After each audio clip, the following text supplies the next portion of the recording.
May I request further to give a token of love to Mr. Dharamveer? Dr. Ranjan, please welcome Mr. Dharamveer. सामने पड़े हैं.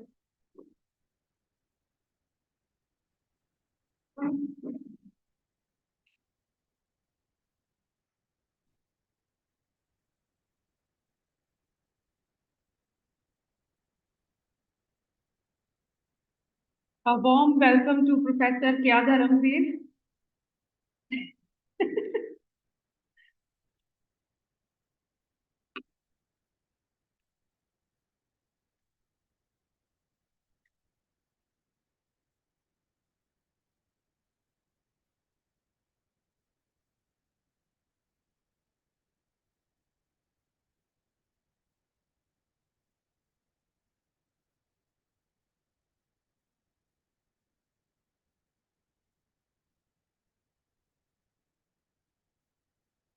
Thank you very much, sir. Before I call Professor Arun Grover on the stage, I would like to give a brief introduction to the audience. So it's my pleasure to introduce our distinguished speaker, Professor Arun Grover, an alumnus of our department, ex-Vice Chancellor of our university from 2012 to 2018, pioneer in the field of condensed matter physics and a visionary academic leader. He did his BSc and MSc from Punjab University and further PhD from IPR, Bombay. He has played a instrumental role in establishing the Chandigarh Region Innovation and Knowledge Cluster, that is CRIC 2012. Right now, Professor Grover is in Punjab Engineering College, Chandigarh as honorary professor in the Department of Physics. He has received many honors and recognitions: Homi Bhabha Science and Technology Award 1995, Materials Research Society of India Medal 1996, many fellowships like Indian Academy of Sciences, Bangalore, National Academy of Sciences, India. He has been in various leadership roles as Vice President, Indian Academy of Sciences, and Chair, Research Council of National Physics Laboratory. As current endeavors, Professor Grover continues to contribute to academia and research with a focus on the history of higher education and scientific research in India. He remains an active member of various academic committees and organizations, including the International Union of Applied Physics. So today we are privileged to have Professor Grover to share his valuable insights and experiences with us. Please.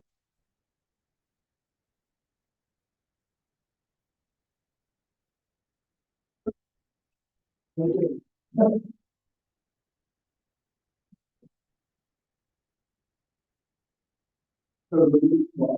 I'm happy to be back this Friday. In the line department in July of 1968. So it's all up. Then it has been published.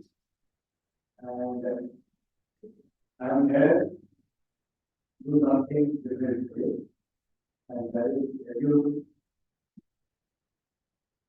about all three research applications of the Indian. This is a topic that was master of skills and skills to study and degree of the university. That was created by the of capital. This is what the first thing university created in we were creating already I created what you create in our training. So they are created projects and usually of the university for government projects. How long is it?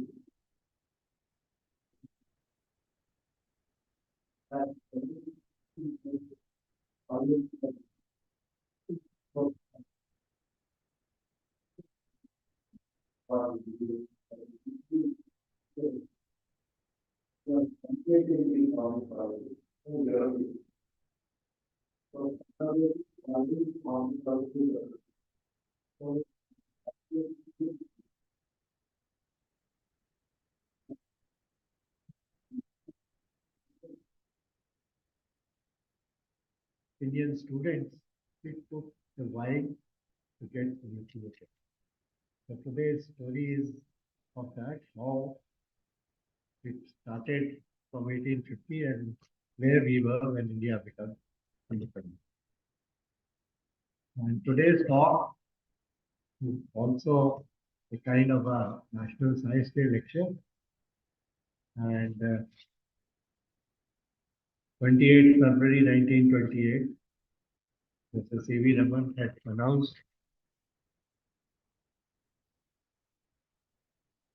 announced his understanding of a new discovery which they had reported 2 weeks earlier. The paper was sent, but there was an incomplete comprehension or understanding of that. So he got that understanding just 2 days on 26th of February, and on 28th of February, he announced it to the world. This is what the new effect is all about. So at some stage in independent India, 60 years later, we decided to commemorate 28th February as a National Science Day. And topic today is appropriate for a National Science Day talk because if we have to identify one person for his singular contribution for permeating the research all across India, and that one person is none other than C.V. Raman himself. So even if he had not discovered Raman effect and got the Nobel Prize, still what he did is worth celebrating as a National Science Day. And this is what the message of today's talk is. So,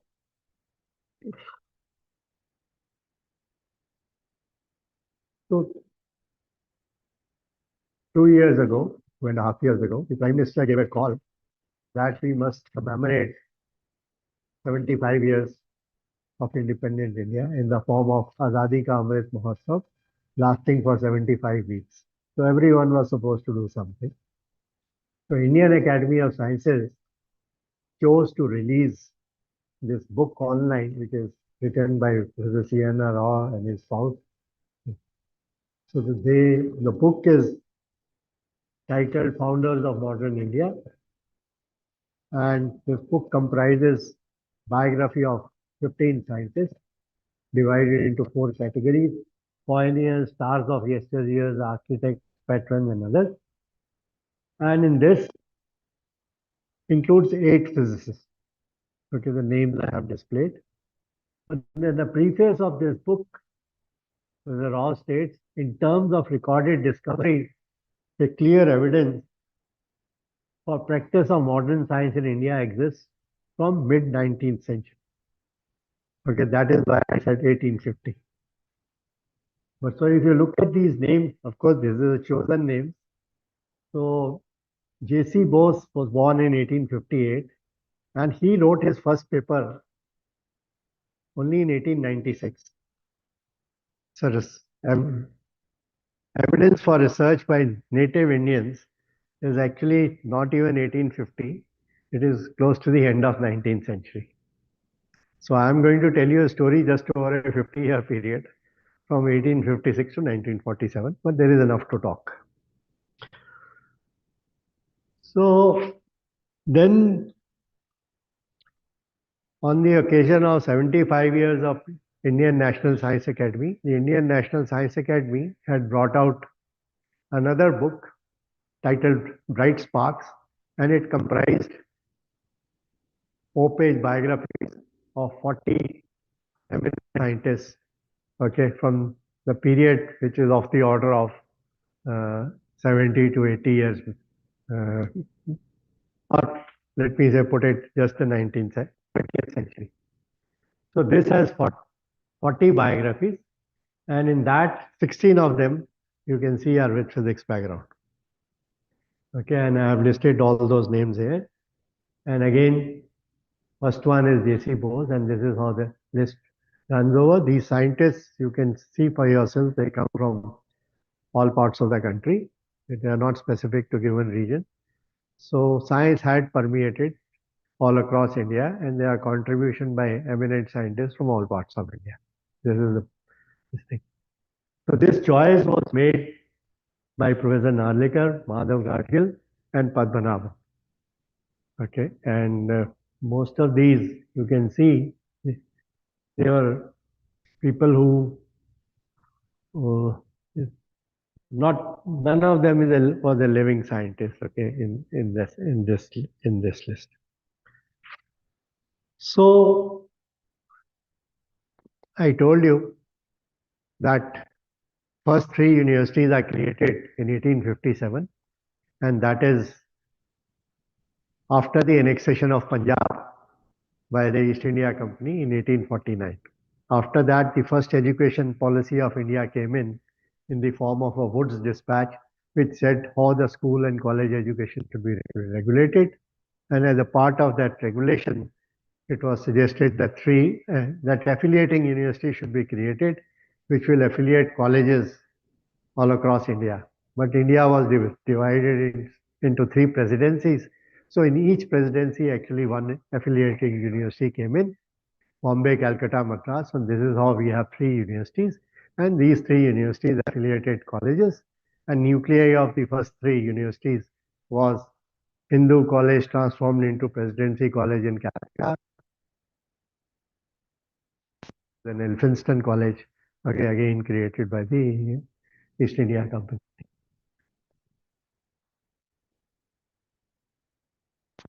As I told you, good teachers from Europe got appointed to teach science. There were not many, it took a while.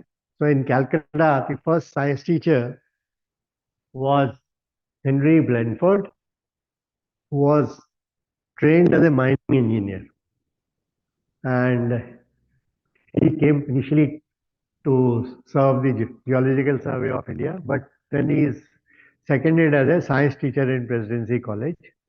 And after a while, he left the college and went on to be the founder of the Indian Meteorological Department. See, there was a cyclone. Cyclones come in Bengal even now. So there was a cyclone and lots of people died in that. So he became interested in uh, initially collecting data on the cyclones and then finally became the founder of the meteorological department. And he was publishing, and to publish in India, he started a journal on behalf of the meteorological department. Okay, and this was Report of Meteorological Reporter. Okay, a journal, you can say one of the first in India, and when it comes to publishing papers related to physical sciences. And incidentally, the first PA of government of Punjab University, Lahore. Punjab University is established in 1882. Calcutta was 1857. So the first graduate of Punjab University was Ruchiram Sahni. And he, after he finished BSc, was inducted as the first native officer in the Indian Military Department. And he actually worked under Henry Brentford for a while. He was in Calcutta. And when he had predicted collecting the data on the basis of a data flashpoint cyclone he had predicted, and lots of lives were saved. So on the basis of whatever data he had collected, the then kept science teacher of Presidency College, Alexander Pedler. This guy, Ruchiram Sahni, had also worked in the laboratory of Alexander Pedler. And Alexander Pedler also was a meteorological reporter for this Indian Meteorological Department, posted sort of based in Calcutta. So all that data became the basis for writing a huge paper by Pedler, in which Rushiram Sani is not even thanked. So this was the state of affairs. The natives were nurtured but they had no publication based on whatever work they might have, whatever important work they may have done. So, Blanford was succeeded by Pedler. Pedler, as I told you,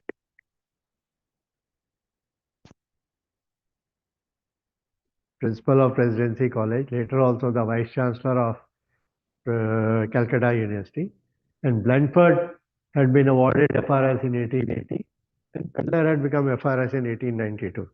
So clearly they had enough scientific publications while they were working in India. An example of a professor of chemistry from Lahore, Muad Jones, who was appointed a professor of chemistry in Government College in 1906 after the Indian Universities Act of 1904, which enjoined the then 5 universities of India to create university departments and have faculties on behalf of the department. But no money was given by the colonial government to create departments and so on and so forth. So each university was supposed to left it to its own devices to create faculties and have university departments and so on and so forth. So that is why initially the creation of faculties, creation of departments, there is no directive and no uniform formula to do so. The formula slowly evolves and then it gets copied from this to the other. So Muad John, after working in Lahore for a while, had actually returned to England, first to the Imperial College, and later on he rose to become the Vice Chancellor of University of Leeds. Then there is another example from Lahore, is John Stephenson. He was a medical officer in the army who was brought in as a professor of biology in Government College Lahore in 1906. He is the one who set up actually the science laboratories in Government College Lahore.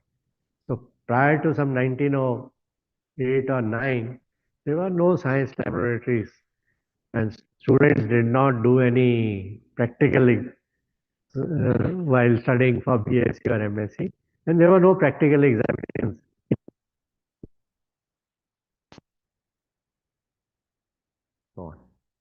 So this guy rose to be the principal of the government college on return to UK in 1920, and he became a faculty in University of Edinburgh, and he was also elected FRS in 1930. So whatever research he did in India, it got him scientific credits in the form of Fellowship of the Royal Society. There are no Indian authors with even Stephens. Another example I have picked up is from South, John Evershed. There is something called an Evershed effect. Okay, so he's a very famous guy who also became FRS in 1915. Actually, Blanford had said at one time that in India, periodic variation of the power of solar radiation. That is how a solar observatory was created in which progressed to become the Kodaikanal Observatory. Now, Kodaikanal has a telescope and it's an astronomical observatory, but this is the beginning of that. And Evershed was the director of that, and he did a lot of research there. And incidentally, Evershed had offered K.S. Krishnan an assistant's job in the Kodaikanal Solar Observatory as Krishnan was teaching in a school after completing his MSc. But he chose to go to Calcutta to work with C.V. Raman, because by that time Raman had already established himself as a very accomplished researcher. So I already told you that 1904 Act said create university departments, appoint teachers, but no recipe. All the concessions that they allowed was that the English, European institutions export to research. But the natives who were appointed as teachers in the government colleges, they had no exposure to research unless they came from, they had their education done in Europe. So the native teachers who had studied in India and had been appointed teachers, they were given this concession that they could take a study leave and go, paid study leave, and you can have an exposure to research and then come back and try to do research like European research. So this was one concession that they made. Second concession they made was that every university was given some small sum of money with which they could invite teachers from England or Europe or America to come as visiting professors during the winter months. And one had to come by ships at that time. So it used to take few weeks to reach here. So once they reach here, they were supposed to spend few months in India, cold months in India. And during that time, they used to interact with the teachers of the affiliated colleges and give them some exposure to research, like our Gyan programs of today. So Gyan 1.0 is what Lord Curzon got initiated from these small planets 94. It did good teachers. For instance, lots of researchers who initiated various departments of Punjabi history are a consequence of few government college teachers going abroad, coming back and initiating research. For instance, botany department of Punjab University is Kashyap Hall. Kashyap had taken study leave and come back and then initiated research on behalf of botany for Punjab University. Similarly, mathematics, Pal Singh Chawla, he went and came back and initiated research. His son later on was again a great mathematician whose students were people like R.P. Bhamba and Abdul Salam. So these things did help. So as a part of these visits of these professors from Europe, one of them is Smithels, who was a chemist. He came and he was conducting these workshops for college years. And then he tempted one of the young faculty members who had just come from Europe to join Lahore to conceive this idea of honor school system, which is practiced in Punjab University, integrated BSc, MSc system. So the thought of honor school system is planted in India by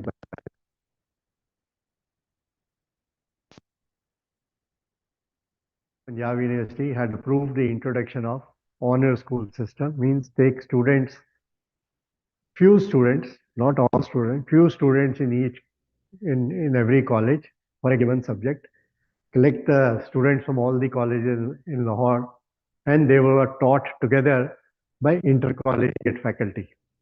So what we practice in Punjab University campus in today in the form of an intercollegiate teaching by teachers drawn from different, best teachers drawn from different colleges of the city, added to it few university teachers. This is how the start of all system was. And a lot of people came after Smithers, A.H. Compton effect, Compton came to Lahore, Addington came to Allahabad. So they used to come at one place and travel around. So these things help to kickstart in some or accelerate the of India. So this is Raman. First visit to US was in 1924. He had met 24, and that is how Compton also got tempted to visit India in 1920.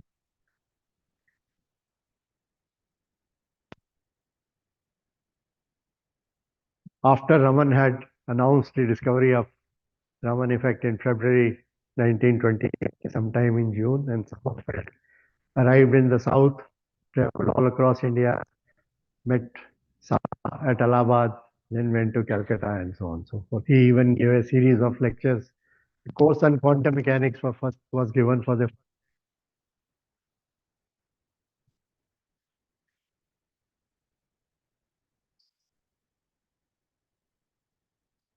actual matter research. So there is for JC for all of them. Chemistry, it was PC Ray, and mathematics was Ashutosh. JC was left India, actually went to study medicine in England. Long story, he didn't study eventually medicine because of health. He does it by force in physical science. And Presidency College is appointed in faculty in science. Okay, and again, Europeans were given one kind of a salary, Indians were giving another half the salary. So he protested. It took a while, but finally the Viceroy was in his favor, so he became a class one officer like the British officers. Next person was P.C. Ray. He actually did a DSc from Edinburgh University. He arrived back 5 years later in Presidency College. But the same Presidency College did not give him the salary that they had agreed to pay to JC. Third one is Ashutosh Mukherjee, who did an MA in physics as well as MA in mathematics. And he was a topper in both. He wrote many papers, some 15 odd papers on his own he wrote. But he could not be appointed. He could be appointed a teacher, but he wanted the same salary as J.C. Bose. They haven't given DS same salary to P.C. Ray. How will they give same salary to Ashutosh Mukherjee? So again, long story. He leaves science. He becomes a lawyer and successful lawyer. Then he becomes a judge of the High Court in Calcutta.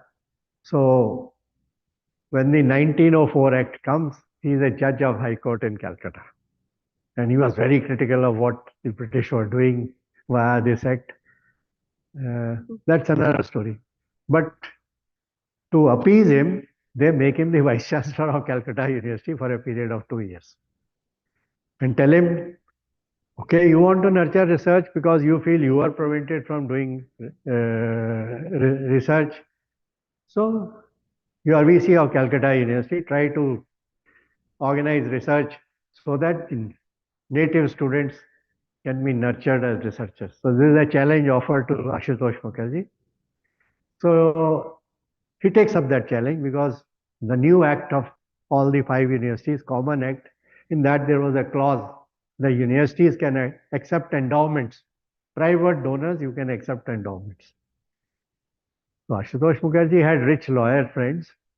So he obtained huge endowment from some two lawyer friends, Taraknath Paley and Raj Bihari Ghosh, and he became trustee of those endowments, and he got it passed from the syndicate of Calcutta University that only natives will be appointed on behalf of these trusts.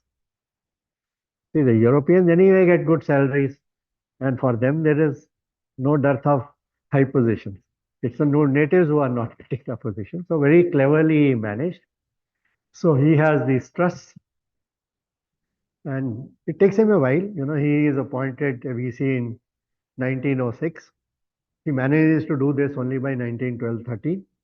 So before his fourth 2-year term as a VC ends in 1914, he got approved by the Calcutta University, a new college of science, which is called Postgraduate College of University College of Science.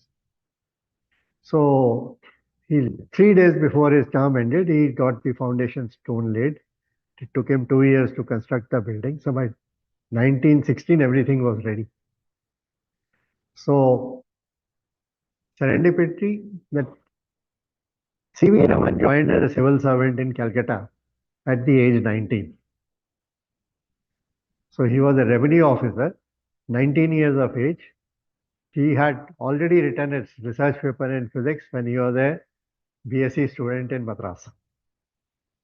So he wanted to go and write civil service exam in UK. Again, a long story. He eventually doesn't go. His health reason, he couldn't proceed, but all the same. So he comes here, he rents a house which is near the Indian Association of Cultivation of Science, which had a laboratory, and this Indian Association of Cultivation Science was a registered society like our SPSTI, which was created by Dr. Mahendralal Sarkar in 1876. So he was a doctor. He created this society, and in this On behalf of this society, lots of lectures were held for popularization of science. Not very different from what Dharamveer gets it done from all of us on behalf of SPSTI. So this is what that society was. And this Mahendralal Sarkar was a allopathic doctor, but he used to practice homeopathy. So via his homeopathy, he had cured some rare disease of Maharaja of Vijayanagaram. So that Maharaja, as a feast to him, gave him substantial sum of money to create a laboratory in the Indian Association of Cultivation of Science. So laboratory had been created, and by the time Mahendralal Sarkar died in 1904, nobody ever used that lab. First person to start using that lab was C.V. Raman because he located IACS near his house. He sought permission to use that lab. Mahendralal Sarkar's son allowed him to use it. Ashutosh Mukherjee, of course, was very happy there is somebody who will use the lab, and because he was secretary of that association. So anyway, this guy starts using the lab, starts publishing. So in about 6-7 years, he has published lots of papers. So Ashutosh Mukherjee gets an idea that money that he had raised from that endowment, why not make C.V. Raman as a professor against that endowment? Because he is the trustee. So he gets it passed from the syndicate that there were two professorships against Palit Trust, one for physics, one for chemistry. So chemistry one went to P.C. Ray, and the physics one, he offered it to C.V. Raman. So now C.V. Raman has an offer of a Palit professorship, but he doesn't want to leave his civil service. He wants to come on a deputation from civil service, from his revenue service, which the English government did not give. So time passes. So by that time, 1916 has come. The college building is in place. He has this offer of a professorship. So how to kickstart the whole research agenda? So in this trust, this Ashutosh Mukherjee had cleverly got it written. One position will go to a professor, but 4 positions will go to temporary lecturers. Like we have guest faculty now, right? So there are these temporary lecturers. So he gets the toppers of the universities appointed as temporary lecturers in physics, chemistry, and mathematics. And he has these 2 professorships again from one trust and 2 professorships from other trusts. And he also institutes traveling fellowships because the English had that notion of traveling fellowships. And these traveling fellowships were useful because they are used as postdoctoral fellowships to go abroad. Because there was no exchange rate problem at that time, no visa, nothing of the sort. So people were paid to, after you finish your PhD, you can go using this traveling fellowship on a postdoctoral fellowship. So you can get exposure to what Western science is, again via these trusts. So in 1916, now he is no longer the VC, but he is controlling all the money as a trustee. So he appoints Meghnad Saha, S.N. Bose, S.K. Banerjee, S.K. Mitra. All these people are appointed on this temporary. They have to teach postgraduate students. They have just finished their MSc, so everything is fresh with them. They said, okay, you will do research. So you choose your area of research. You will see subjects related to this, your area of research, and you nurture more students. So that is how this postgraduate education on behalf of the College of Science starts, where Raman is by that time he had convinced Raman that he will resign from the civil service. So Raman resigns in 1917. So he is a Palit professor. Calcutta University's Palit professor. He is a research professor. He does his research at Indian Association of Cultivation of Science. And he has all these young people who are teaching these MSc students. And good students, obviously, as a part of some research work in the last 6 months of the 2 years MSc, they can go and work in Raman's lab. So this is why now Raman has a good supply of bright students. And also this college these people who are temporary lecturers, they also have to do their PhD. So some of them start working with CV Raman. So this is a recipe. If you want to kickstart, find some money. Either the university has some money from the internal income, appoint a professor, get the university toppers, give them temporary jobs so that they will do their PhD, okay, and teach. So once you have created a resource, you can continuously appoint teachers every few years, new ones. And education is expanding. Some of them will get jobs in the newer institutions. Okay, so this is the recipe, and this recipe is the one which will get duplicated in different ways all across India as more and more students will come out of initially from Raman's lab and later on from labs of others. So source of supply initially is CV Raman, and later on when Meghnad Saha will move to Allahabad, Bose will move to Dhaka. So then, there is a gharana, then there will be more gharanas. And from those gharanas, some ustads will come, and those ustads will produce for teachers, and so on and so forth. So this is how this agenda commences. So I have already told you this what Ashutosh Mukherjee did. Okay, and this is the recipe. Malviya opens. So 1916 is Ashutosh Mukherjee does this College of Science. So you realize that Malviya has opened Banaras Hindu University also in 1916. So Malviya knows what Ashutosh Mukherjee is doing.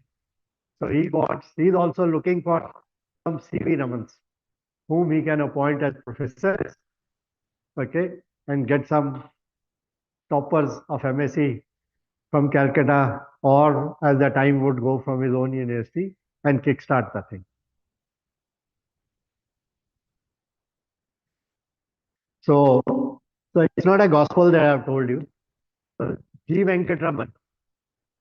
Raman did not have a PhD. There are people who are doing PhD and they have the PhD. Raman is already a professor. So there is a problem. So Ashutosh Mukherjee comes back as a vice chancellor once again in 1921 for a 2-year term. The first thing he does after he comes back as a vice chancellor is to give Raman a doctoral degree on honoris causa. So he moves a resolution and C.V. Raman is given a doctoral degree on his honoris causa by Calcutta University. Otherwise, so many people working under Raman have already got their doctoral degrees from Calcutta University. So he gets Raman also a doctoral degree. In this Ashutosh Mukherjee, he says, what is still more worthy of congratulation is that a vigorous school of physics has sprung up for the first time in the history of the university. So the school for physics happens as recent as 1921, just about 100 years ago. I have a book with me which came up just 2 years ago, which says History of School of Physical Sciences of Calcutta. The book is just 3 years old. Okay, so this story is there. Okay, and then Venkatraman writes that that as one would describe this period that Raman was in Calcutta. He says even if Raman had not discovered the Raman effect, this period was a golden period. Raman at any time had 20 researchers collaborating with him. 20 researchers working with Raman at any time. And since Raman was so prolific and India did not have research journals and there was the difficulty of publishing research papers fast enough and buying these foreign research journals, so Ashutosh Mukherjee even let Raman start a Indian Journal of Physics on behalf of the Calcutta University, and Raman was the editor of that. So if anybody wants Indian Journal of Physics, they have to give journal of their respective societies. So by this barter trade, Raman started to receive research journals of all the other professional organizations from the world. So he is supported by those trusts. So Raman has travel money. Raman has uh, money for his instruments, and also that recurring set of visiting lecturers are his students. So he has everything, good students, access to money, access to research, access to patronage. At the time, Raman was 50 years of age. Okay, so 1938, one of his students, he records that Raman had published 600 papers in 30 years. And he had students which was spread over in 30 cities and 60 institutes. So he had trained a large number of students, and these students were a part of educational institutions. They were into civil service. They were in the Indian Meteorological Department. They were working as railway officers. Everywhere there are these Raman students. Okay, so this is the great contribution of Raman. That is why I said in the beginning, the topic of today's lecture is a worthy topic as a National Science Day lecture. So look at the 1917 batch of MSc in physics. Okay, and these are the teachers. And these are the topics that the papers that they were covering. Same 4 papers a year you had. So 8 papers have to be covered. And see, you can see. Okay, for instance, S.N. Bose taught elasticity, molecular physics, and theory of relativity. Saha taught thermodynamics and quantum theory. S.K. Mitra taught physics of optics and spectroscopy. S.K. Banerjee, who was the first to do DSc from Calcutta University. He was 1 year senior to both Saha and Bose. He went on to be the first Indian to be the Director General of Meteorological Department. Okay.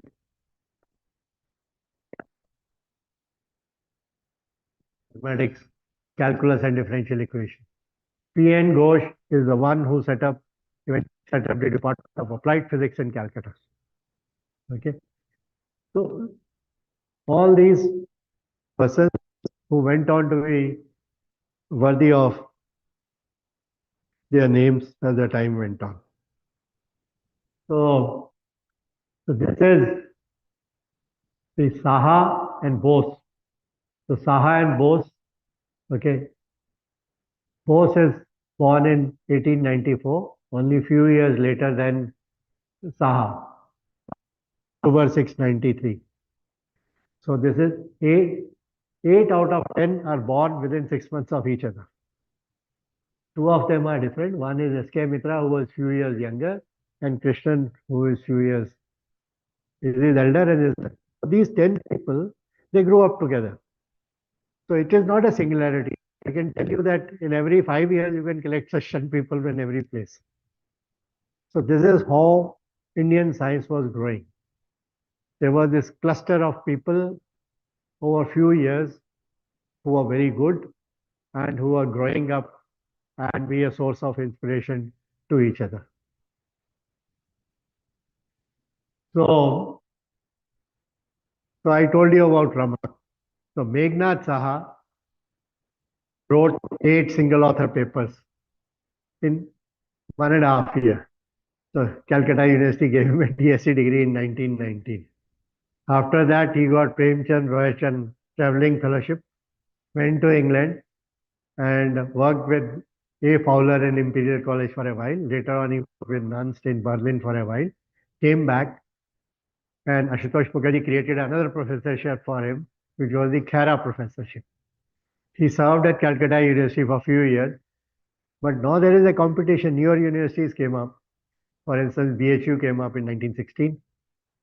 Allahabad was there, but Allahabad absorbed the Muir College as a constituent college and started to create university departments. So there they were looking for a physics professor, and now they are buying from each other. Calcutta there was no uniformity. You know, every professor gets a different salary.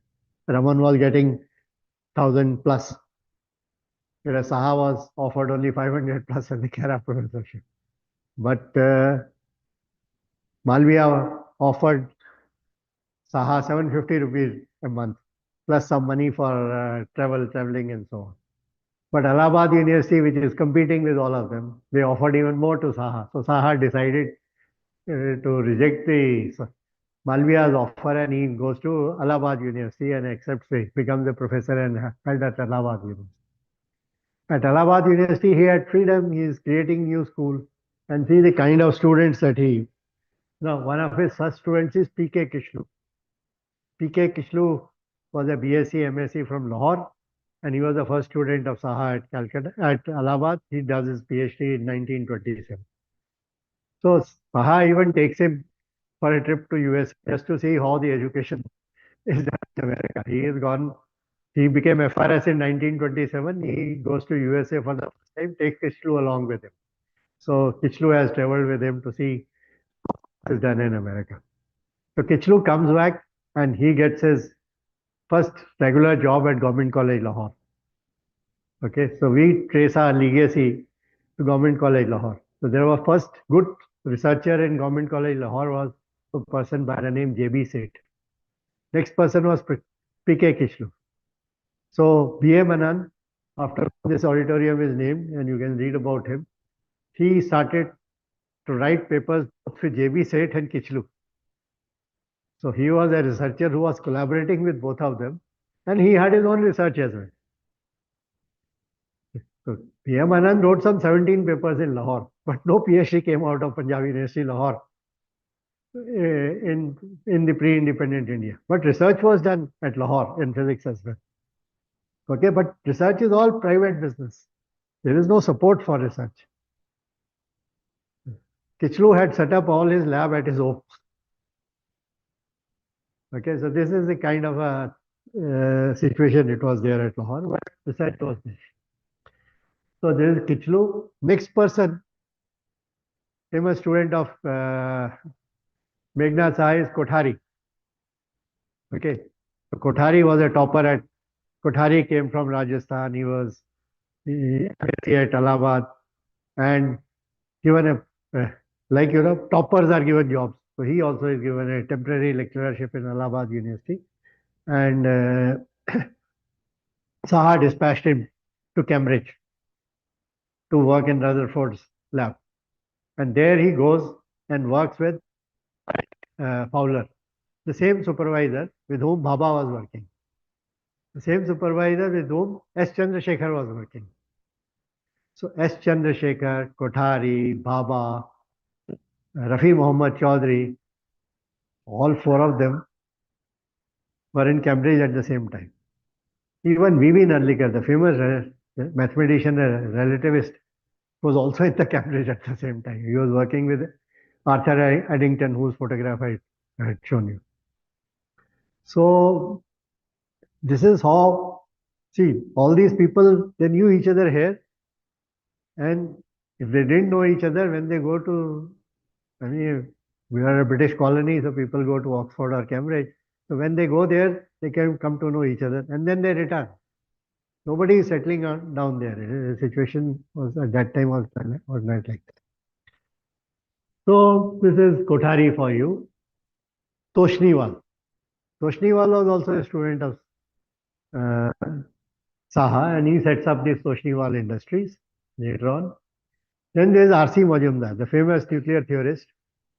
Okay, he also wrote papers with Saha at Allahabad, then went abroad, came back to Calcutta, then he was in TIFR for a while before he joins Kothari as a professor of theoretical physics in Delhi University after independence. Then there is B.D. Nag Chaudhary. Accelerator people know. B.D. Nag Chaudhary was the last student of Saha at Allahabad in 1938. He sends him to Berkeley to work with Ernst Lawrence, the man who made the cyclotron. And so B.D. Nag Chaudhary was also a Saha student at Allahabad. So this is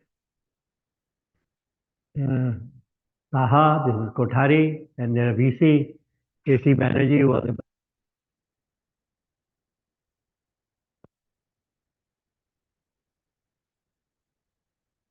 okay. So now Krishnan. Krishnan discovers this Raman effect with Raman.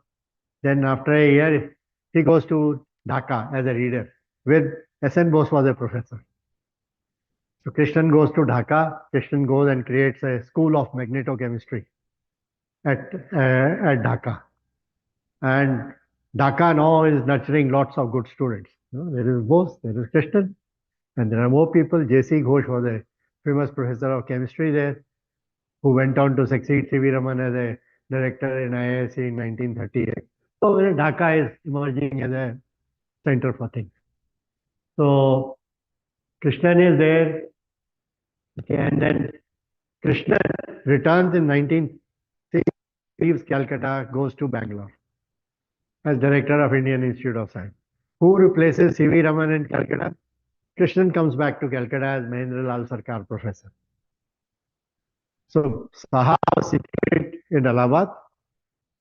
Calcutta already had enough research activity because lots and lots of good students are there. Fills up the vacuum of Raman. And so Krishnan stays in Calcutta till the Second World War starts.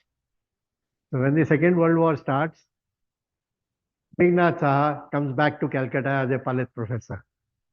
Palit professorship, first Palit professor was Raman, second Palit professor was cosmic ray physicist D.M. Bose. The third Palit professor is Meghnad Saha coming back to Calcutta. So Meghnad Saha comes back to Calcutta, and who replaces Meghnad Saha in Allahabad?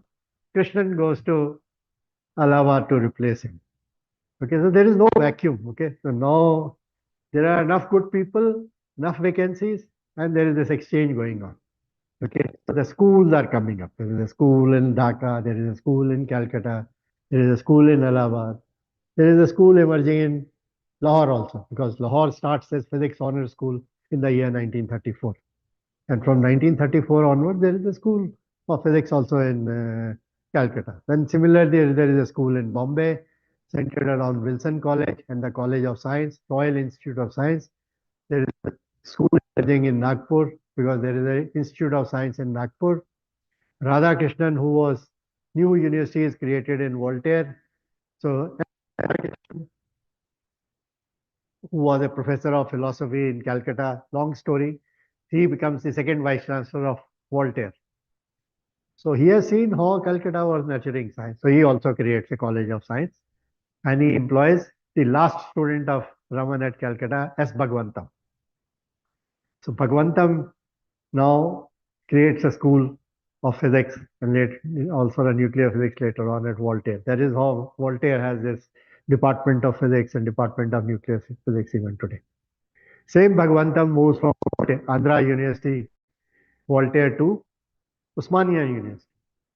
So Osmania had a Nizam College of Science which was affiliated to University of Madras, etc., etc. So Bhagwantam is the guy who moved. After setting up one, he goes to the second one and sets up that one also.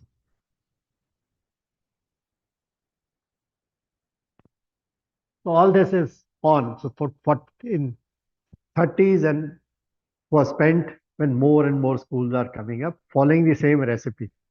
Either the honor school recipe of Punjab University or College of Science, and in that get some big professor, appoint toppers as temporary lecturers, make them teach as well as do research. Okay, so this is what was going on. And then the Second World War happens. So till then, no researcher was getting any money. So the Indian teachers, scientists wanted some money for research. They wanted a CSIR in India as well. England had a CSIR. Australia also had a CSIR, but India did not have any such entity. We thought that we should have a CSIR like of entity comes in only at the Second World War.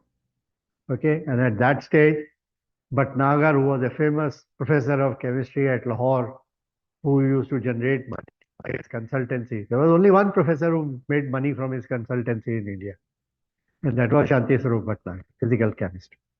So he was picked up his lab was taken over by the military, and he was taken from Lahore to Calcutta to create this Department of Scientific and Industrial Research. So first, it is a Board of Scientific and Industrial Research.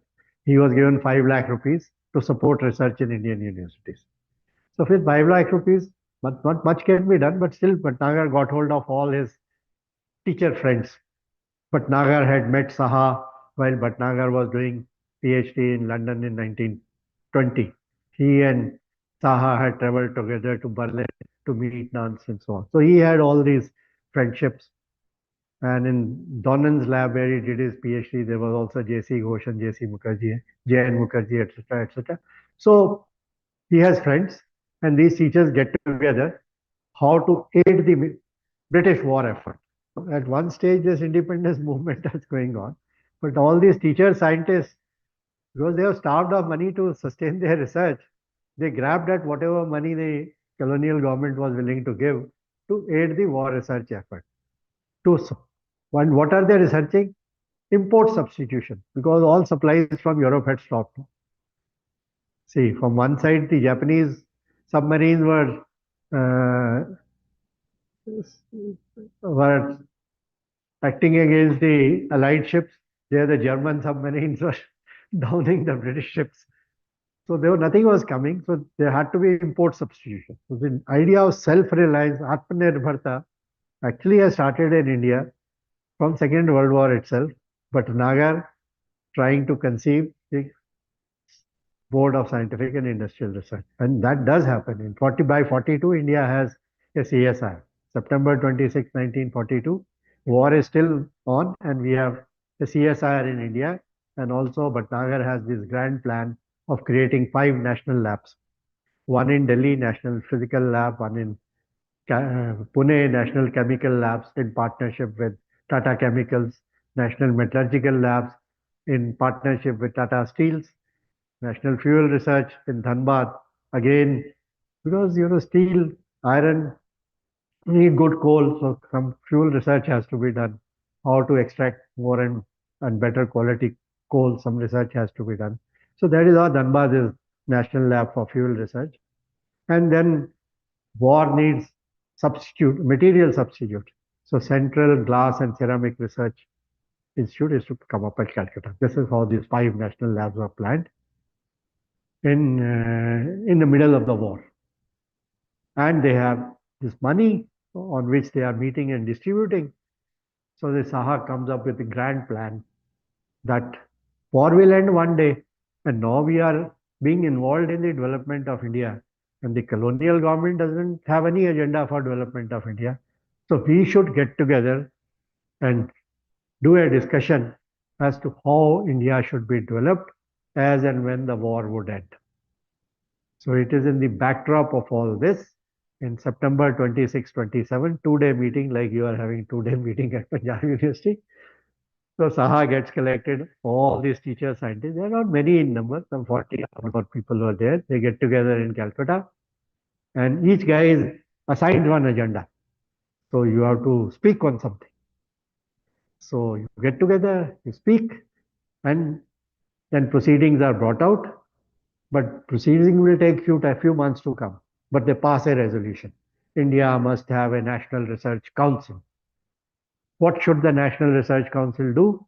National Research Council should create 4 boards. Should worry about agricultural research, should worry about science research, should worry about engineering research. So 4 boards have medical research. These are the 4 boards.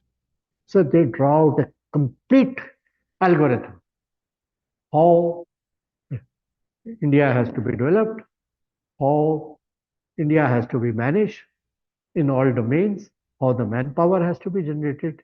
So they have all worked it out. But this is native scientists sitting together and working. Who will listen to them in the colonial? They have only one representative in Government of India. That is Shanti Swarup Bhatnagar, who is the director, founder director of CSI. So Saha gives the chabi to Bhatnagar. He says, you have a friend, A.V. Hill, who is the secretary of the Royal Society, who is also a independent member of parliament from Cambridge. And he was also the Nobel laureate in the field of physiology. Actually, he was a mathematician. He started his career as a mathematician. And Satyaprakash ji was morning talking about Hartree. This elder Hartree was his colleague. He was also a mathematics typo from Cambridge. And all these young mathematicians at that time in the First World War, okay, voluntarily doing research on how to sight the German planes who were bombing England by having a mathematical equation. See, you sight a plane later, but the sound comes earlier. So there is a time interval. They have this thing and which direction the sound is coming. So they have a mathematical model how to how to pass the information to anti-aircraft guns so that they fire accurately. So this is what all these mathematicians were doing. And the gang leader was nothing but this A.V. Hill. He becomes a physiologist later, and in a matter of 3-4 years, he gets a Nobel Prize in physiology. So this is the kind of reputation that A.V. Hill had. So Bhatnagar approaches A.V. Hill. A.V. Hill has his ulterior motive to come to India because war has not ended, and he knew the potential of many of these Indian scientists. So he wanted to induct all this Indian academia to aid the war efforts of the Allied forces. So he happily comes to India. He spends 4 months in India, but Naga takes him all across the country. He goes and sees everything. So he assesses the potential of all teacher scientists of India and submits a report to Government of India, which is titled Scientific Research in India. And he makes very specific recommendations. What should be done to develop India? All this is real. This is not gospel. And to convince you that it is real, let's proceed. Okay, so this was still at Allahabad. Okay, so Allahabad, Kundan Singh Singhvi was also at Allahabad. Ajit Ram Verma,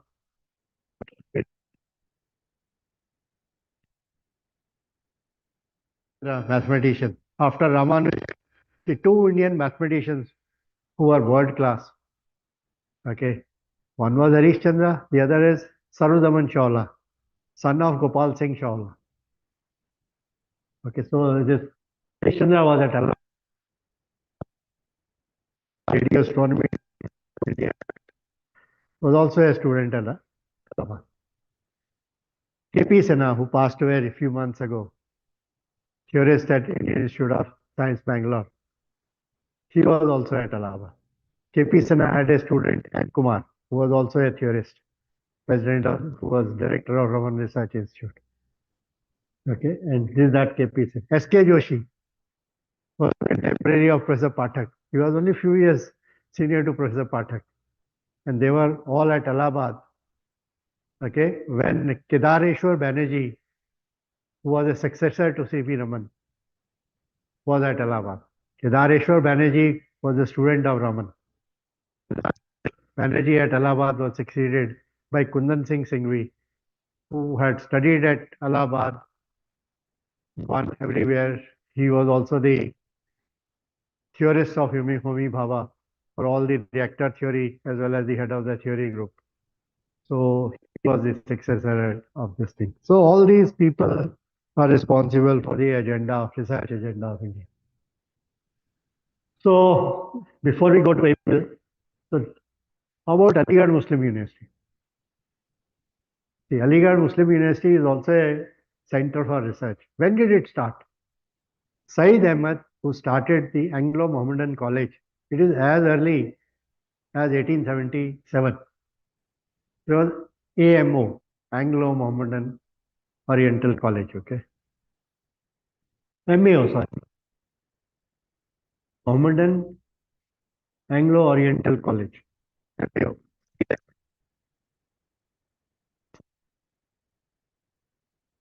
So sometime in 1908, they get a young Englishman, actually from Ireland, to come there as a teacher, physics and chemistry. Okay, so this Dunnicliffe sets up their science teaching. in that college. Then Dunnicliffe becomes an Indian Education Service officer, and he leaves that. And the Khalsa College, they were looking for kickstart there or create their science department. So Dunnicliffe is imported as an Indian Education Service officer to create their science department. So Dunnicliffe creates science teaching in this Mohammedan college as well as in Khalsa College. And then he lands up in Government College Lahore in 1917. So when the honor school system starts in Punjab University, Dunnicliffe is there at Lahore. And Dunnicliffe actually was a teacher of Bhatnagar in the MSc class as well. He's the same Dunnicliffe. Then, along with this Englishman, Wali Muhammad, who had worked with Sir J.J. Thomson, was also appointed in that AMO, MAO, Mohammedan Anglo-Oriental College. So then he is the head of the sixth department, and Aligarh has become a university. So he is the head there. Aligarh becomes a university after Malviya creates Banaras Hindu University. See, Banaras Hindu University comes in, Aligarh Muslim University follows. And so does the Osmania University from Hyderabad. And so does the University of Mysore by Maharaja of Mysore. So this is a chain reaction. Okay? But recipe is the same, how to go about doing it. Okay. So Aligarh has contributed a lot. So this is, he is there. Then Wali Muhammad, after Wali Muhammad, when the university is established, they get F.D. Murad as the first head of the department. After Murad, they get two famous spectroscopists. One of them was recommended by none other than Einstein recommends some, and that German gentleman comes to Aligarh to set up the spectroscopy.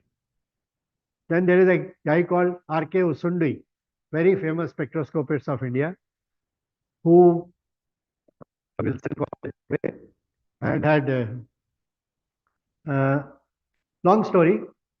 He had done his PhD in London with Richardson, who got the Nobel Prize. So this guy's PhD work actually, and that work was parallel to Herzberg's work in Canada. So there are something called John's Usundi diatomic carbon monoxide, actually. This is the quality of work these young Indians from India who had no exposure to Western science were able to do, provided you give them conditions to work, proper conditions to work, they will deliver. Okay, so Usundi returned to Allahabad and they set up this third-class spectroscopy lab in. So Usundi stays there, okay, till 1939, and then Usundi then moves from this thing, Aligarh. He stays till 1939, and Malviya tempts him to come to BHU. So Usundi moves. He had started from Wilson College, Bombay, gone abroad, sets up this lab at spectroscopy lab at Aligarh, and Malviya gets him to BHU. Because by that time, BHU has already become a research center, and I'll tell you that BHU story is also very fascinating. So, okay.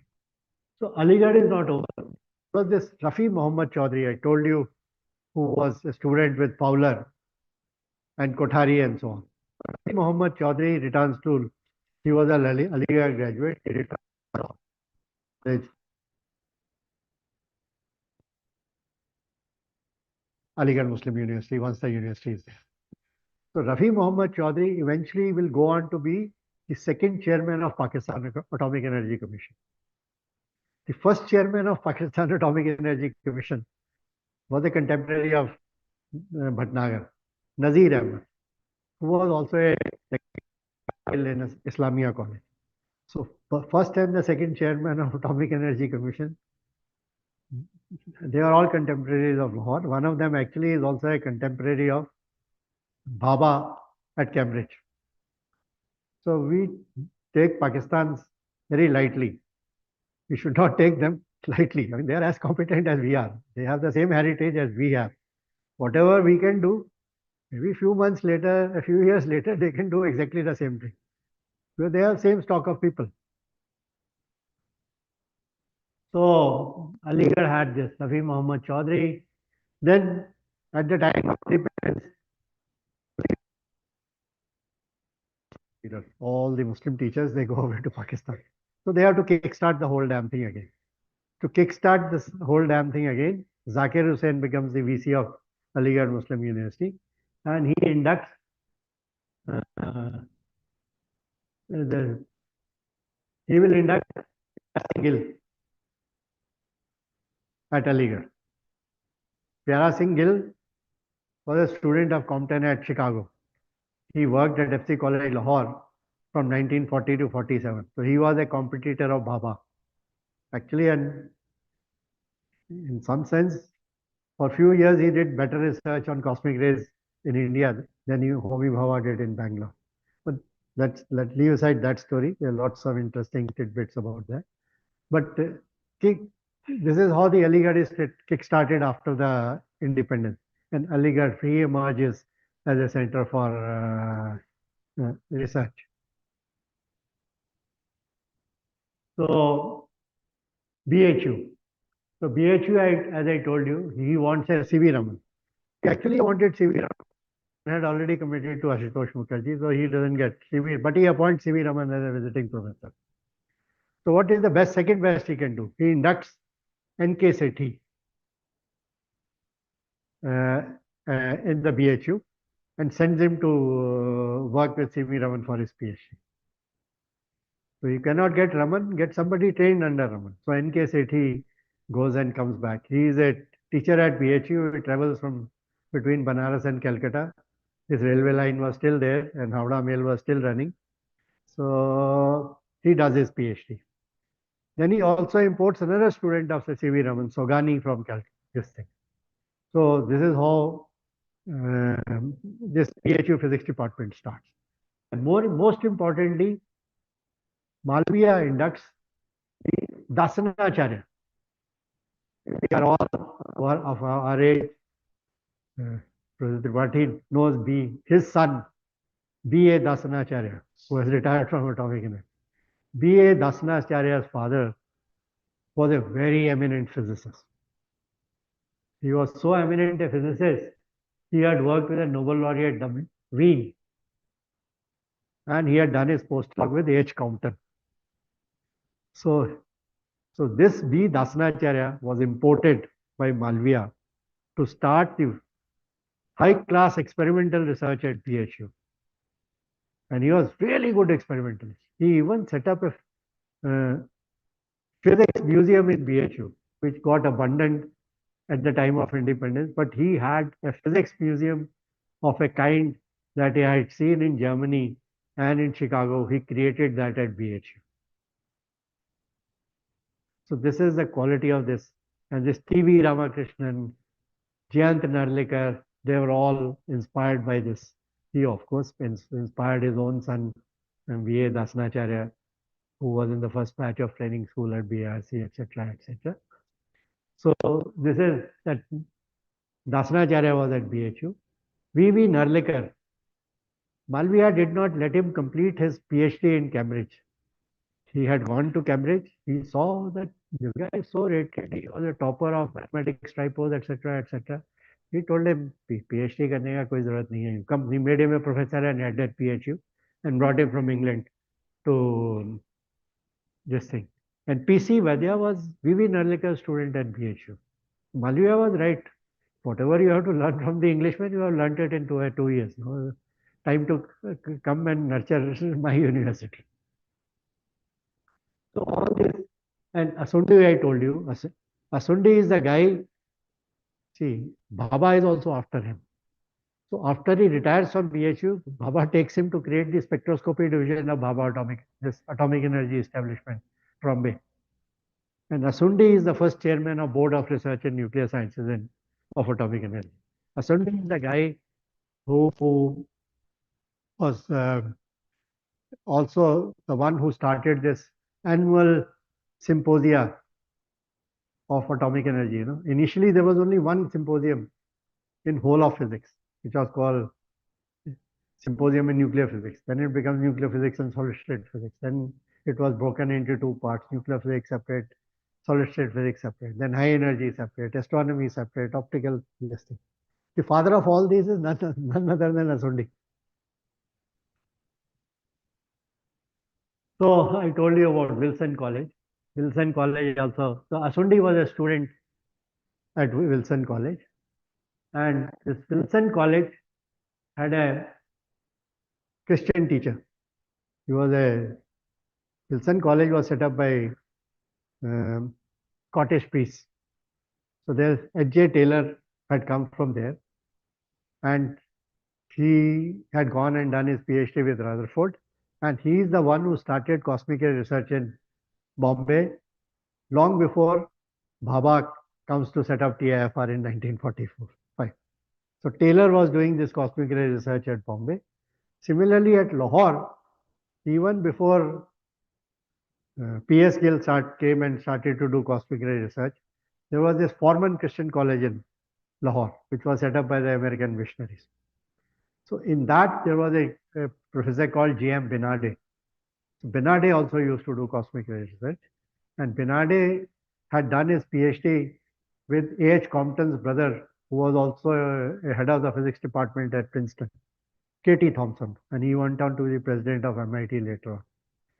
So Benarde was a part of international collaboration on cosmic rays led by A.H. Compton, and he had these cosmic ray stations all across India. So near when you go to Manali, so there is a place where this famous Roerich came and settled, Nagar.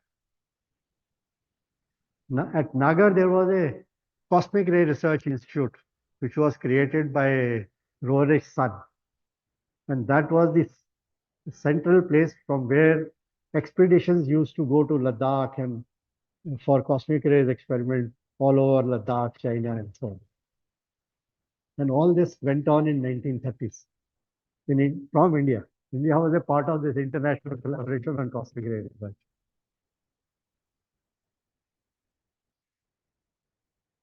Taylor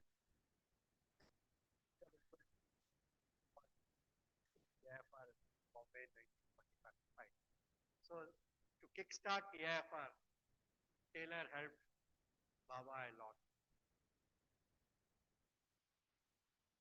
Now, sorry, this is Wilson College.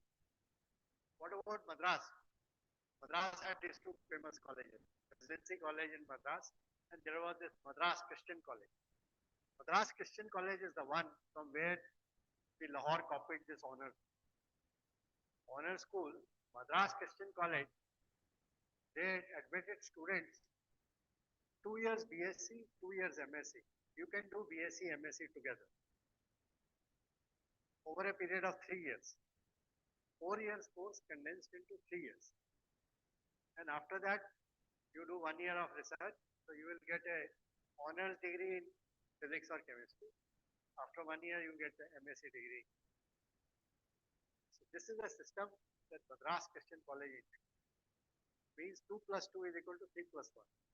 NEP is just 3 plus 2 is equal to 4 plus 1. I think you in NEP, it is just you do specialization in something, you do an extra year, so you get that honors degree. So all this went on, was started in 1911 in Madras. Similar thing went on in Presidency. So C.V. Raman studied in Presidency College. His nephew S. Chandrasekhar also studied in Presidency College. And this Madras Christian College gave us this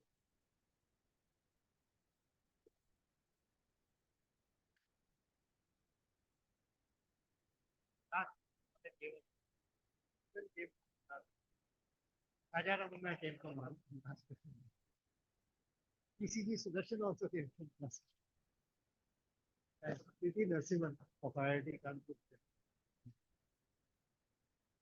The physics department of IIT Kanpur was established initially to Ucha Venkatesh. Ucha Venkatesh was from Aligarh to set up IIT Kanpur physics department. Along with him,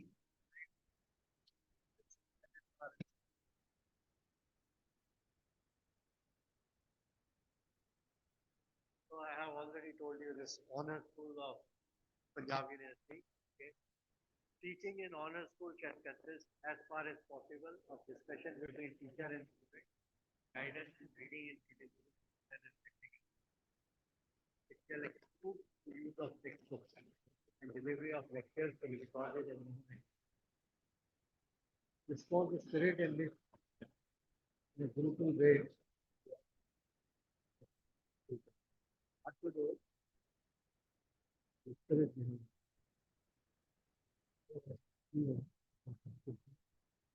So this is I just selected as a head of it for some years before. So the physics who was the teacher. Physics teacher. Lady said, real Datta. Real Datta went on to be the professor of physics at Harvard College. Somewhere in the US. He was a student of C.V. Raman. Then Melara F.C. Olak did his PhD in mathematics with Sarvadaman Chawla. And then Kothari inducted him as a professor of theoretical physics in Delhi University. Okay, and it is people from. So you can see important thing is intercollegiate faculty. DAV College, FC College, Islamia College, Yal Singh College. Best teachers from all the colleges, you get them together and teach all the students together. So this is the spirit in which was there. So this is physics and that is below is the chemistry. In chemistry you can see this is Bhatnagar. This is 1940s. So Bhatnagar was taken to Delhi on deputation. J.N. Roy went on deputation. Dunnicliffe went on deputation. But still there are enough people who kept on the agenda of chemistry honors. R.C. Paul was also there in the last stages. So this is Kichlu for you. Kichlu was a great guy, as I told you.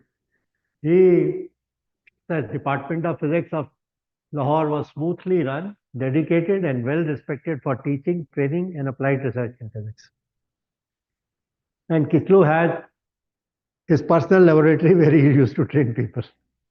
But Kichlu left Lahore just before the partition of India, went to Delhi University and Kothari got him because Kichlu was senior to Kothari as a Meghna Saha student.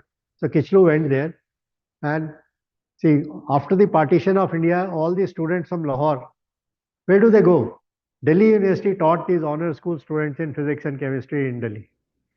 Because Kichlu was already there, Kothari was anyway sympathetic to them, F.C. Olak was there, Bhatnagar was there. So that is how all that happened.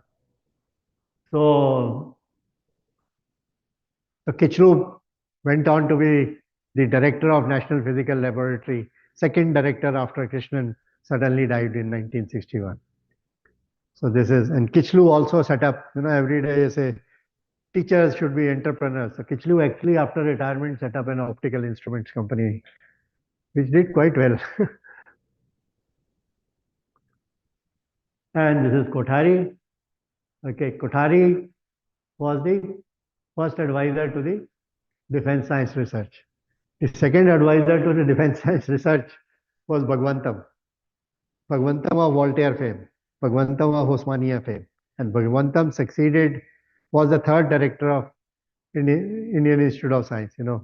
C.V. Raman was the director of physics. After that, it was J.C. Ghosh. After J.C. Ghosh was Bhagwantam. After J.C. Ghosh was Thakur, and after Thakur was Bhagwantam. And schools of number theory. You can see, there is a Punjab School of Research in Number Theory, Sarvadaman Chawla. And Chawla is British-born, American mathematician of Indian origin. He was born in London when his father was on study leave. The study leave with the natives used to get.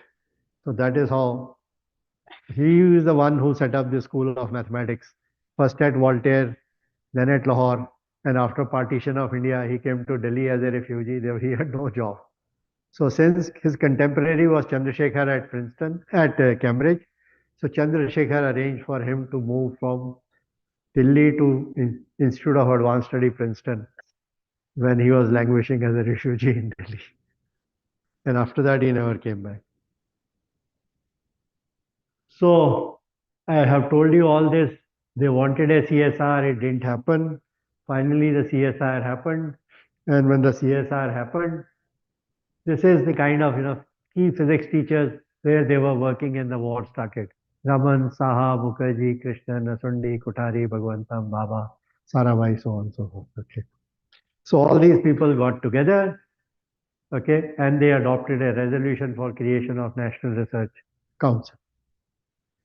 It took 80 years to get this Anusandhan National Research Foundation Act. But it goes back to 1943. After 80 years, we have got what the teacher scientists of India wanted. Not in a manner that they wanted, but all the same it is there. So this is the proceedings which were brought up. And everybody is allotted something. So Bhabha was allotted the topic, Homi Bhabha, allocation of scientific research to the university. This is the topic given to him.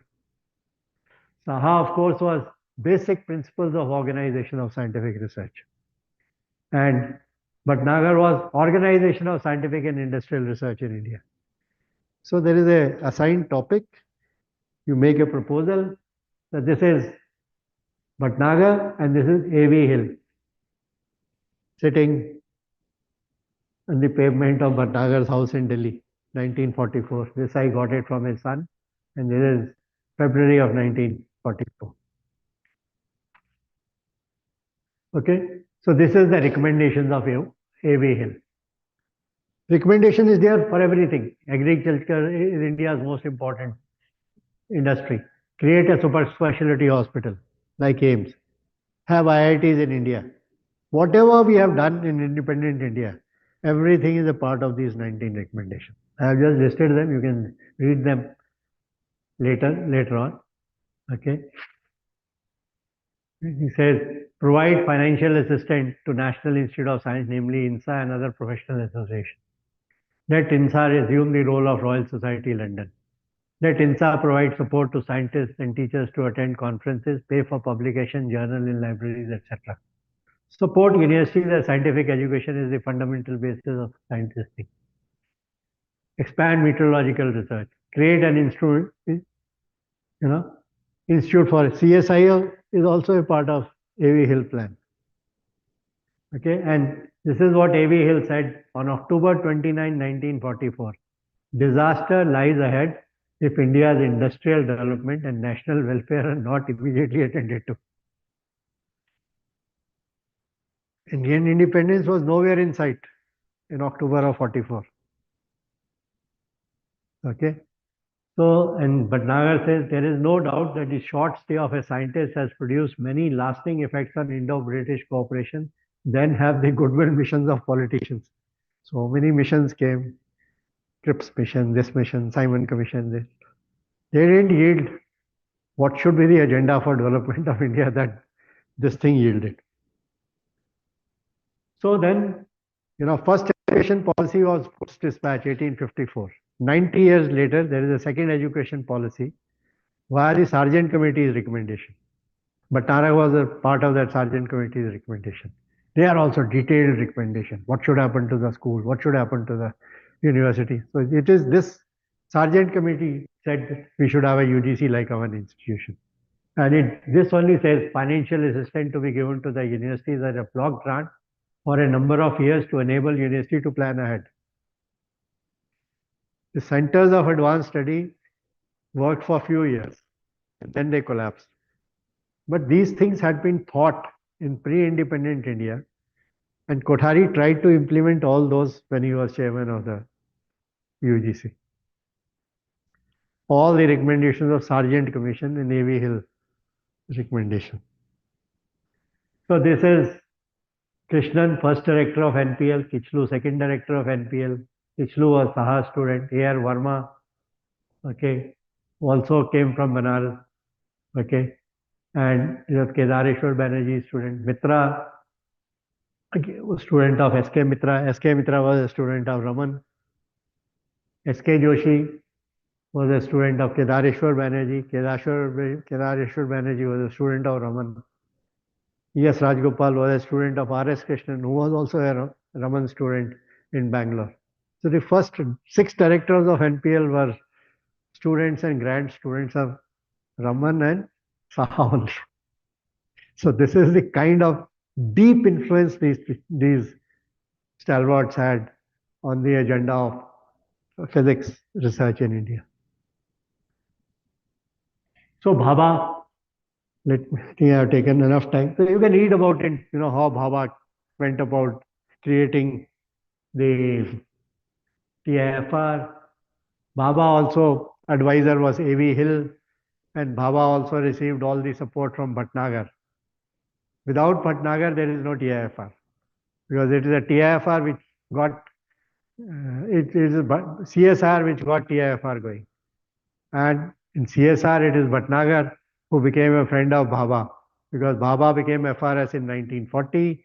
No, Krishnan became FRS in 1940. Bhabha became in 41. Krishnan became in 43. And A.V. Hill brought that Royal Society register to have them sign in Delhi.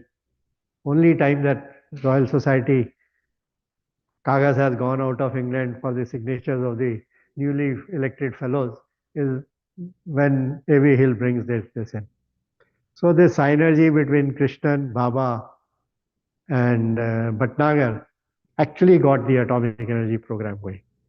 The first atomic energy commission, secret commission, had only 3 members: Bhabha, Bhatnagar, and Krishnan. And they had the backing of Nehru, and Nehru was at one time very close to Saha, because Saha was a professor at Allahabad, and Anand Bhavan was only 500 meters away from Saha's physics department. And it is Saha who got Nehru as a member of the planning committee of Indian National Congress when Subhash Bose had become the president of the Indian National Congress in 1938. And Subhash was beholden to Saha because Saha was 3 years senior to him in Presidency College. And Saha had this Saha was the A.V. Hill of India. The guy, brilliant scientist, great planner, visionary, and very nicely networked all across the world. So the agenda of India is because of Saha, Bhatnagar, and eventually Bhabha. Initially it is Saha and Bhatnagar, but implemented everything by Bhabha. So that A.V. Hill plan is all implemented largely through Bhabha via the India's atomic energy program, because atomic energy program becomes the agency for all fundamental sciences and all strategic research for India. Electronics industry, space industry, everything comes out of atomic energy. Atomic energy initially is funded by CSR. Atomic energy becomes a separate department only in August of 1954. And Bhatnagar had become chairman of UGC in October of 1953. So when Bhatnagar moves out to UGC from the government, that vacuum is filled up by Bhabha. So Bhabha is now the Raman used to say Bhatnagar Nehru effect. So Bhatnagar Nehru effect becomes Bhabha Nehru effect. But Bhatnagar doesn't live very long. He passed away 1st of January 1955. So Saha passed away February of 1955.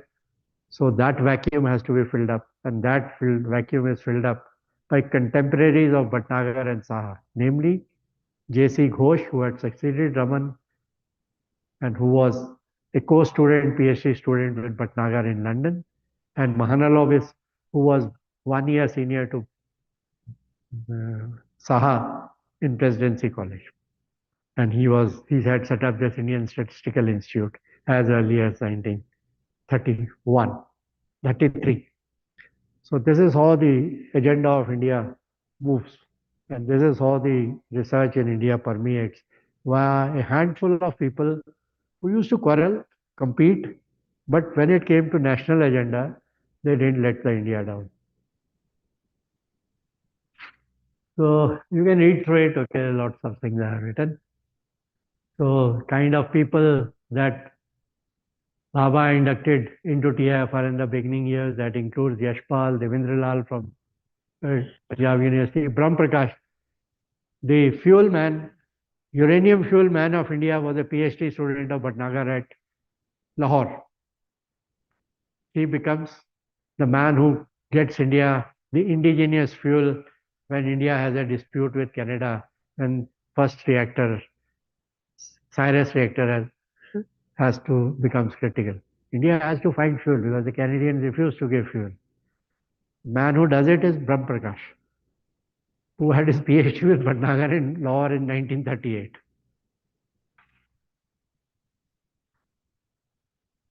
So this is Bhabha on the inauguration of TIF on 19th of December 45.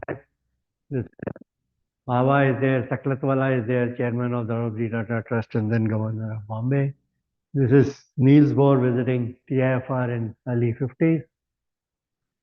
And this is the story of Atomic Energy Department. And this is the story of electronics, how the ECIL came up through A.S. Rao, who was inducted by Bhabha for TIFR to be a personal assistant to him for the electronics research.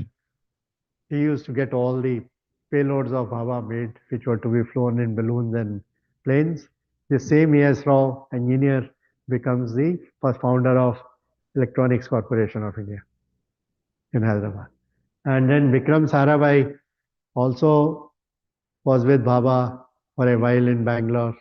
Then Sarabhai's PRL also was funded by initially by Bhatnagar as a part of CSR and later by Atomic Energy. And this committee for space research and peaceful uses of outer space, that report was written in August 61 by none other than Baba, with inputs from Sarabhai, but the first report is filed by Baba only in 61. So then there is this first science policy resolution of 1958. That again is a handiwork of Baba and his handful of colleagues from TIFR, and this had everything. Okay. To ensure that the creative talent of men and women is encouraged and finds full scope in scientific activity. To secure for the people of the country all the benefits that can accrue from the acquisition and application of scientific knowledge. All this is directives of Government of India as early as 1958. We had recent last year or 2 years ago, we had this fourth science policy resolution, science policy, STIP, science, technology and innovation policy. First one, the word innovation was not there. This was the science policy relation, SPR. SPR becomes STIP as the time goes by with the passage of time. I think I have taken enough time. So here is the summary of all this. Okay, how the physics education, education permeated from the creation of first three universities in the year 1857. So how this happened via the various characters, those names you can see, how it has moved from city to city, how one school nurtured others, then back and forth movement of people. And see, before independence, there were no university departments and no university faculties which were supported. Every university has to do everything on its own. There is no uniform salary structure, no UGC directive, this regulation, that regulation, nothing. It was unregulated, deregulated system which was under the control of the British, but benign control of the British, not very much tightly regulated. Okay, and it delivered. So we are in some sense going back to the same thing. Sarkari universities are not supported. So every Sarkari university has effectively become an independent university. Left to a university how it fends for itself. State government doesn't want to give money, central government doesn't want to give money. So if you don't find your own way of sustaining yourself, the universities will dry up. Just as the government schools have died in the university, state universities in India will also die up. It's a matter of few decades. Unless you realign yourself. One strategy could be that universities align themselves with the national missions. You induct teachers or have those things. You either work for the missions of the government or you work for the missions for the beneficiaries of your output. If beneficiaries of your output is the corporate sector, then you create disciplines which are completely corporate funded. And you do research which is completely aligned to the Sarkari missions. Otherwise, you can't survive. There is no money. Sarkar will not give money. Corporate sector anyway doesn't give money. Alumni cannot support the fundamental sciences. So there has to be a really rethink. There has to be another meeting of 1943 kind of teacher scientists of India. Somehow the teacher scientists of India have to get together. I don't know under whom, what umbrella, but they have to evolve their agenda and put it on the table for the governments, state as well as the central government. Here is this agenda. This is what we can deliver. This we can. Rest of it we cannot deliver. So if they need some work out of us, then they have to negotiate with us. So this is the only way to move forward. These are my personal views. It's okay, so you treat it as such. I'm not a spokesman of anyone, neither of SPSTI nor of any other, nor Punjab Engineering College where I am an honorary professor. So thank you very much.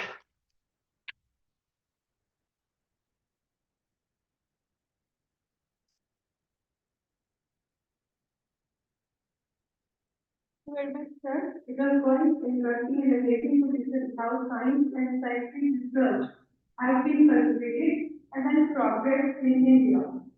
You have related all the selections so well. Now I request Professor Baki and Professor Arjun, please, present the token application to Professor Global. Please, please.